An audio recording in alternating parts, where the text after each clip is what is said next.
Hey everyone, welcome back to your favorite sales podcast. I'm your host, Ross Rich, and today we have a very special guest. We have Andrew Dubowec, who is the Chief Growth Officer at League, a fellow Canadian executive who's been doing some really awesome things in the health tech space. So welcome and thanks for taking time out of your busy day, Andrew. Thanks, Ross. Exciting to be here. Long time listener, first time interviewee. Amazing. Well, I'm excited to get into stuff. We're doing things a bit different today. I think kind of like zooming out to some of the cultural aspects of execution excellence when it comes to growth and revenue. But maybe before we get into things, because I know we have a lot of, CROs and sales leaders here, but not a lot of chief growth officers. So would love to hear a bit about that and your path to leading at revenue. Yeah, sure. Well, maybe just quickly about me in terms of Yeah. my kind of professional career. I think I'm very much an accidental go-to-market and revenue leader. I started my career in Fortune 500 management consulting completely by accident. I spent all my time thinking about corporate development, growth, sales, and marketing. Graded decks and some analyses and A lot of the things that I still seem to do, um, with less footnotes. But I really kind of started in this role that was all about solving big problems for some of the world's most exciting organizations and corporations. But Mm, through that process, I got very interested in what it meant to build something out of nothing. And so my journey really into where I am today started with this inspiration to learn what it meant to build companies. I mm, was fascinated by innovation. I come from a family of entrepreneurs, running small businesses and some big businesses. And that's just what got me really interested. So this idea of business building is what kind of scratched my itch. And I learned that I'm not a product person at the core. So I'm not a coder, I'm not a software engineer, I'm a business person by training. So long story short, I ended up kind of going on this journey to get into the world of company building. I mm, tried to start a healthcare IT company when I was doing my MBA, failed miserably, but learned a ton. Really actually learned how to hustle, was probably my first insight into, I felt like if I reached out, I could talk to anyone, which was a very mm, empowering thing to learn. Second, I then got introduced to an early stage company by someone I'd coincidentally met, a guy named Jack Altman, who at the time was just someone that I kind of met in the business world a little bit by accident and serendipitously. And Jack introduced me to one of, coincidentally, him and Sam, his brother's portfolio companies. And I ended up joining that company and spent 2 years as the first business and revenue hire in a very high technology category, trying to commercialize something entirely new. mm. What I realized from that experience, though, was um, it was in a phase where it was very much about R&D and new product development and less about business. And I wanted to Yeah. find a place that was more at the intersection of this kind of combination of product and business. And that led me to reach out to a company that was about 15 people at the time called League, almost 10 years ago. And I've been there ever since. I'll pause there for a moment because I can definitely get into the journey of how I started versus how I got to the role that I'm in now. But that's a little bit of kind of how I framed my background and some of my own maybe interests and superpowers is I'm very interested in this idea of company building and being on the frontier. Yeah. Uh, the sales revenue leadership is kind of the outcome of that interest.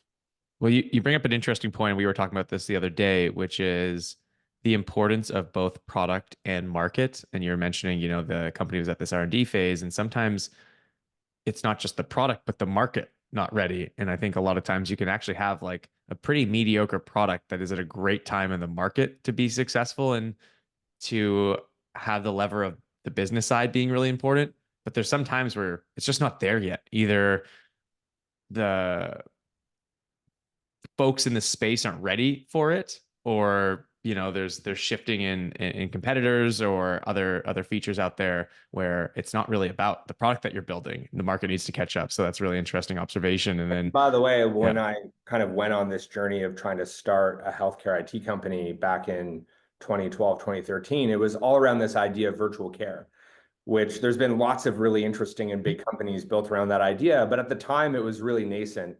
It Yeah. really was too early for lots of different reasons from a technology perspective, a market perspective, who was going to pay, a willingness to use. So I definitely think a lot about growth, probably from my background starting in management consulting, of that growth is part of an equation that's tied to product market fit.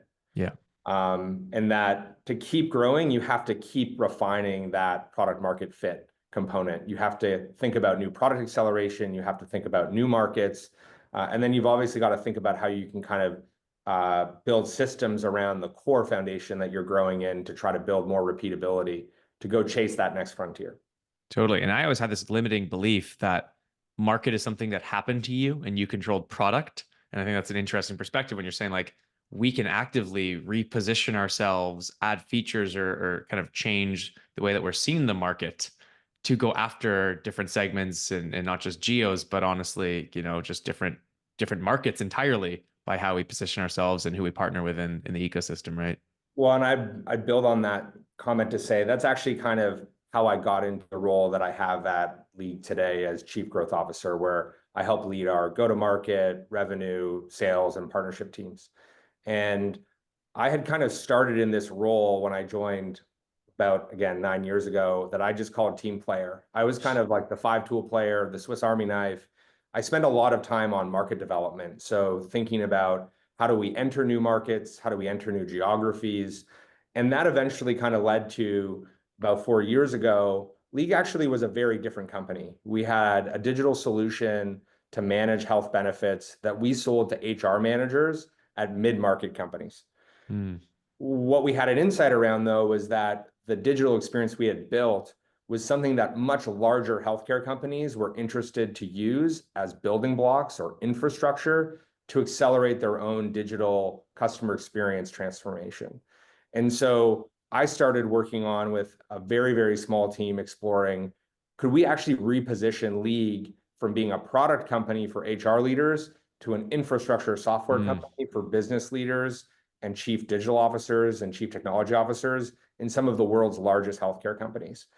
And that shift led me to this role where I was actually very intentional about the title. Just like I was intentional about being a team player, I wanted to kind of join with this kind of mindset of I was there to help grow. We had a chief revenue officer at League. They were helping grow our kind of legacy and initial product and business, but we had separate teams.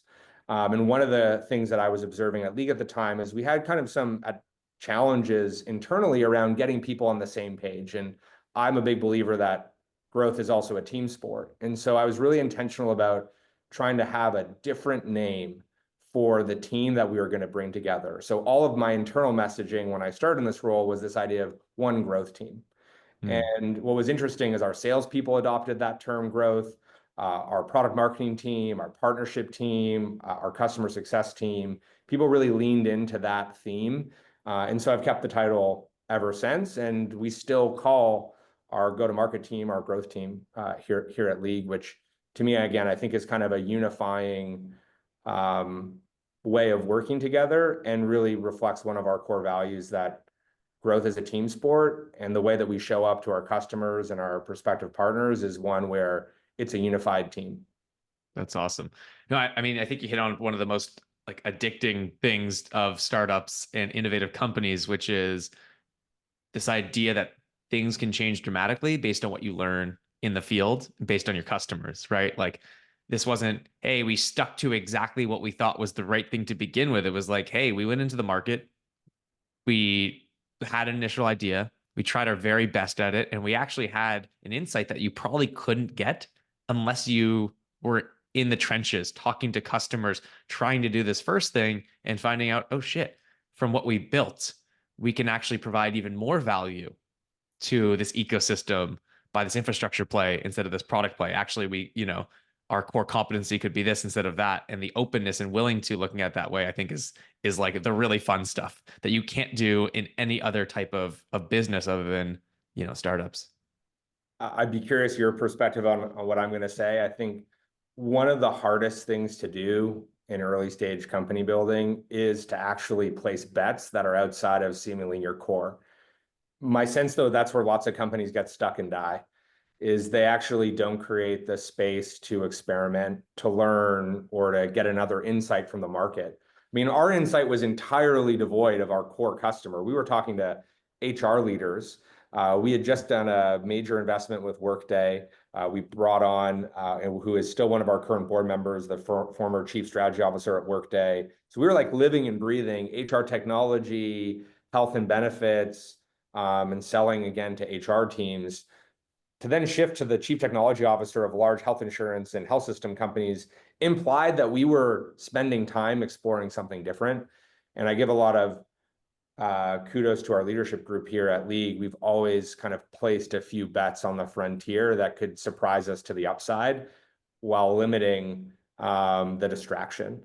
And I'd be interested if you've thought about that as well in your kind of a core building journey of how much you're kind of focused on the core versus having a little bit of that experimentation outside of what your core thesis is for the product or the market. That's a great question. I think that's honestly the hardest part of quote unquote leadership and strategy. I love the definition of strategy is what you choose not to do. So I think it's really hard to keep that open mind when, as a startup, your drawback is limited resources. Your pro is speed. And so another expression that I love is like strong opinions loosely held. And I think that's what the best leadership teams do is, hey, we're really convicted on this thing, but we're willing to be wrong.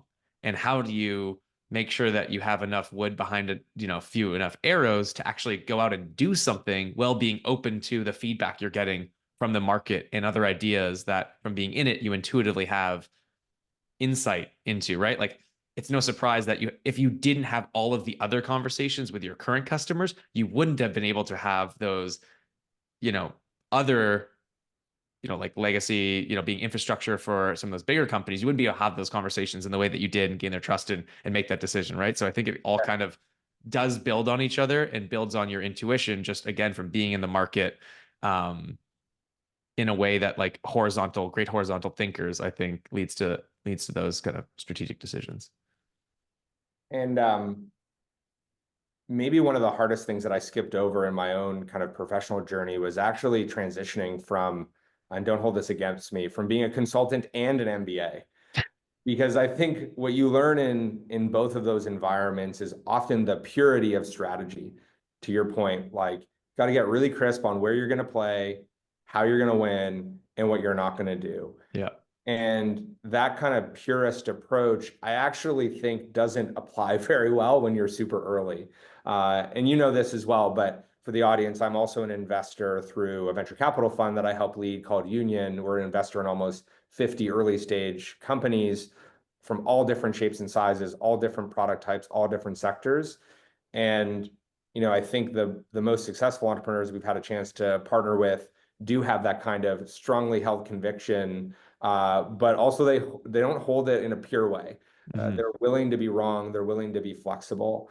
And I think that's something that has been important for us at Lead to kind of ingrain in our culture is this ability to experiment, to not necessarily be the purist, and do things that might seem counterfactual or counterintuitive.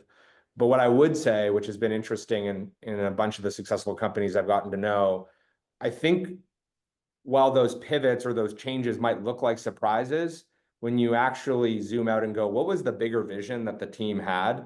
It's actually super aligned with the vision. Oh, that usually doesn't change. I completely agree with you, right? Like you're going out to solve this healthcare technology problem. Well, we can better solve it through this infrastructure flavor product. And to us, like you're saying, to an MBA, that could seem like, oh, that's a totally different business. It's a different business model. It's a different, competitive advantage you need to have.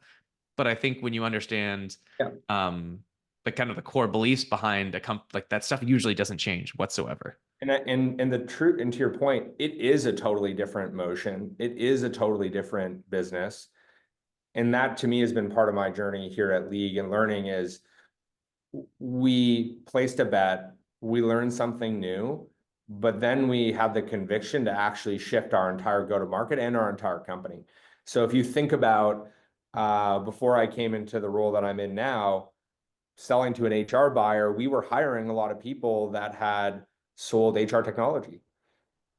Now we hire people that have sold platforms, customer experience solutions, healthcare IT to the chief technology officer, to the chief digital officer. So we've mapped the persona of how we've built the team to who our customer is and who our solution is. And then we've completely changed the sales motion and the sales system to reflect that that new buyer, that new value proposition, and that new category. Which is a perfect segue. Thank you for getting me back on track here, Andrew, to one of the first questions that we wanted to dig into, which was how do you think about designing your go-to-market, like kind of company level systems around your unique persona, the type of sales motion, and your culture, right? So like you were saying, the difference between selling to mid-market companies, a product is very different than selling to very large enterprises in infrastructure. And how you show up to them, who you bring to those conversations, who you try to engage with, everything is completely different. So I'm curious to get your take on how you, I mean, one, make that transition. I think it's harder to just shift than to start in a way, right? Like you kind of redo a lot of things and kind of redirect the ship. And how do you think about kind of building those systems for both your internal company, but also for your customer? Sure. So there's a few things that I think about. Number one, systems are really meant to reinforce a value proposition and a culture and how you win, to your point. So to me, systems are kind of something that comes later in the decision making of how you want to go to market and why you're going to win.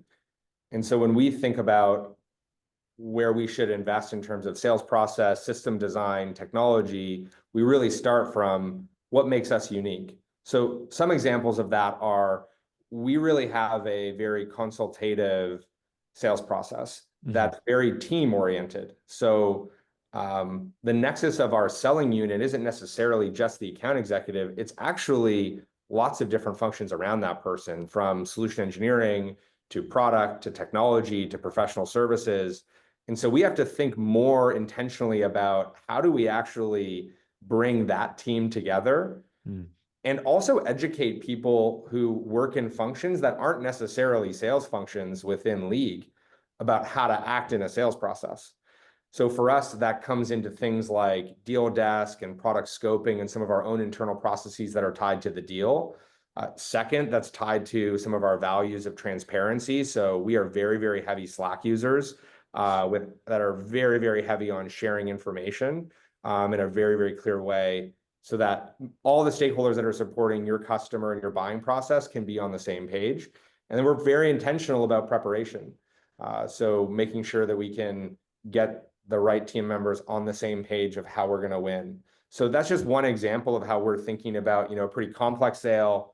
For those listening, like we're typically a 9 to 12 month sales cycle, 7-figure plus ACV. So again, pretty complex, pretty big decisions. And I think that goes back to, we think a lot about our customers' process for pushing this initiative through. That tends to be multiple stakeholders, cross-functional, and pretty big investments. And so to enable them, we also have to think about how we deeply understand their problem, their buying environment, their business case, which to me goes back to, well, how do we institutionalize that better through our training like discovery, but then also, again, really making it feel like we're designing a buying and a customer experience process that's for the customer. And that's why we're trying to think a lot more about this shift from systems to check boxes, but systems that actually are a part of our selling motion and how we engage with customers through that process to ultimately make something that's really hard as relatively easy as it can be. At least maybe to seemingly be easy to them, right? Maybe it's hard internally, but yeah, I think that's a great point in terms of how do you map.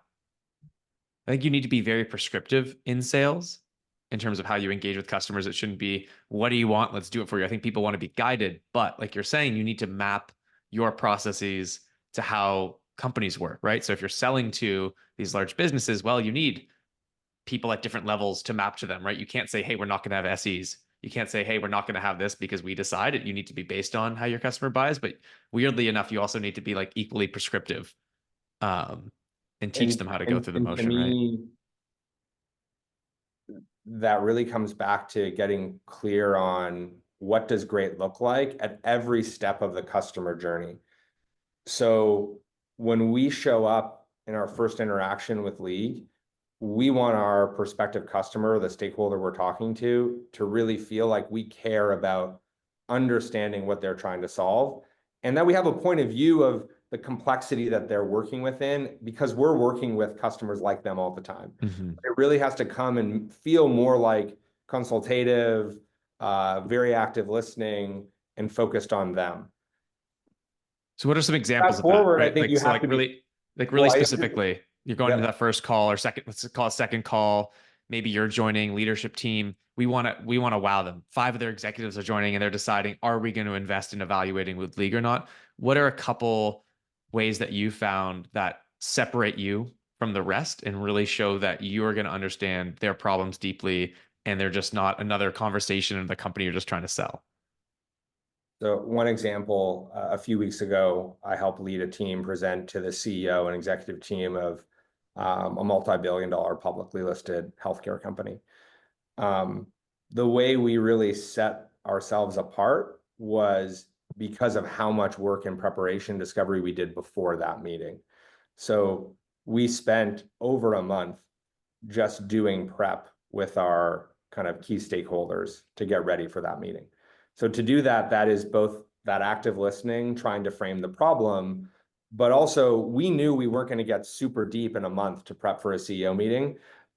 We weren't going to get all the answers. We did have to be prescriptive. So then we really worked on how do we translate what we've heard into a framework that's tied to best practice from our point of view, and then show them the way. So that's that combination that you're talking about from we have to Yeah. start super consultative, but we actually can't stay that way for too long because people do want an answer and people are partnering with us because we have a point of view, both as a solution and best practice. So, but I think it comes down to getting uncomfortable with learning more and keep asking more questions. And to me, that's something that I learned from where I started in consulting. I didn't start as an AE, I didn't start as a BDR. I started asking questions to solve problems. And that's what we've really tried to, put into how we show up and into our sales process. Yeah. That balance I think is so hard to strike well. And I think sometimes depending on the client, you can hit or miss that really well. Sometimes people are like, just tell me the answer. And sometimes people have really strong opinions internally that you kind of need to, morph your own point of view into theirs. And it's hard to know going into it, right, what that right balance is going to be for different stakeholders. To me, then that's also the craft of selling. Yeah. That's where I don't know necessarily that the system solves for what you're describing. That's why we still have salespeople. That's That's why they why, get paid the big bucks. yeah, that's why you do this work um, and hopefully do it in the spirit of trying to create something better with your customer together.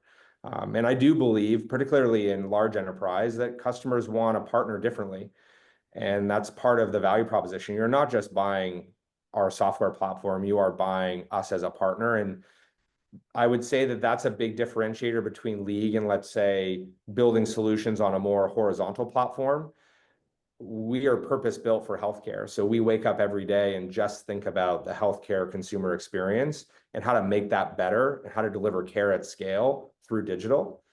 That's not what necessarily some of the horizontal alternatives are doing. And so what we'll hear from our customers is, we love that you show up and talk our language, that you understand me. Mm, So there's the power of like the platform, sure, but ultimately it has to go back to, we understand you, we understand your business, and to your point, we have a point of view.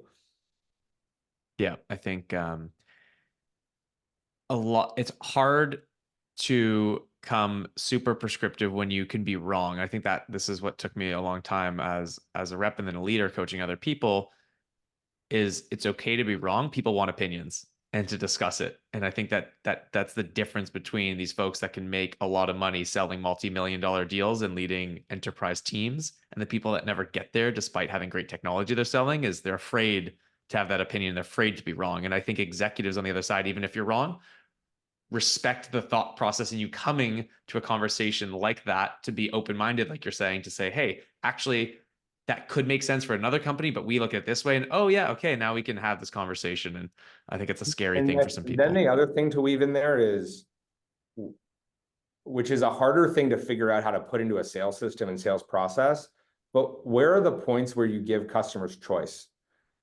Mm, If you think about selling to and partnering with a very senior C-suite executive, they want a point of view, but they also want agency in the decision making. And sometimes what they're missing is just a well-structured choice. We can go Yeah. down A, B, or A, or C. we can Yeah. do B.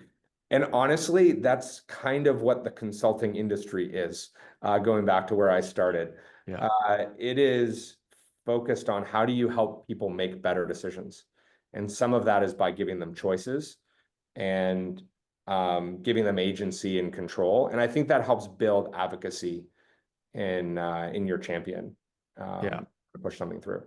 Well, I think that's a great place to land on, and something I need to go think about a bit more with my team is, yeah, thinking about sales processes and these partnerships as coming with, based on these conversations, what we've heard, here are the choices we'd recommend. And again, it feels so good to be on the other side. I always go back to like, very micro decisions, like going to a restaurant and a waiter being like asking a few questions, being like, this is exactly what I do. If you're the seafood fan, here's this path. If you're a meat fan, here, or this type of thing. And it's like, wow, I feel like I have something that's so simple, but it's still a choice.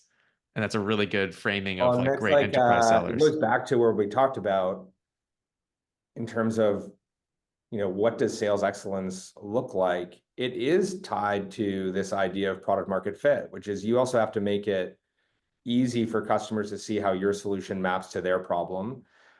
In particular, in selling platforms which have lots of functionality, that's not what people actually buy. They don't buy the feature, they buy the solution, they buy the painkiller. Yeah. And packaging and pricing is super, super important, even with the most complex, and maybe even more important with the most complex types of solutions. Because people will get decisions fatigue, they'll get lost. They want you to guide them. So that's where I think a lot about going back to where we started, like growth is a team sport. It's a combination of process, product, market, and understanding that customer. And that's where you need to be thinking about how to continue to take friction out of that buying process for your customer, which is system and how you show up. Totally. Well, it's a great thing for everyone to kind of look back and, yeah, what are the choices you're giving customers? Are they prescriptive enough? Are they really clear so they can actually make that decision, or does it feel so amorphous they're kind of stuck? And I think that's where most people find that they have stalled deals is you actually have too much ambiguity. You're not being prescriptive enough, but where are you giving them choices within And there? and the other thing I would say too is, um, it can be uncomfortable to make a prescriptive recommendation with very little information. Like in a perfect world, you would have perfect information to make the perfect recommendation. So building the confidence to put forward a recommendation versus, having only a thin layer of insight, I think is really powerful. And that goes back to that CEO meeting we had a few weeks ago. We weren't getting the level of insight that we wanted Hmm. because we weren't getting their time. They were just too busy. And so we could have shown up with kind of the generic story or something that wasn't tailored versus we felt like we knew enough. We could do some pattern matching with what we'd seen before and try to put forward a point of view. And that was really powerful in simplifying a message for a CEO and a CFO in the room.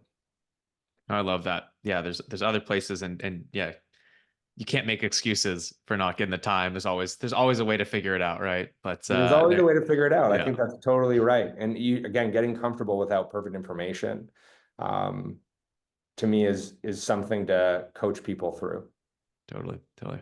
Well, Andrew, this was awesome. I know we did a bit different today with someone from a different background, but hopefully helpful for other folks out there that are thinking about, do we have the right strategy?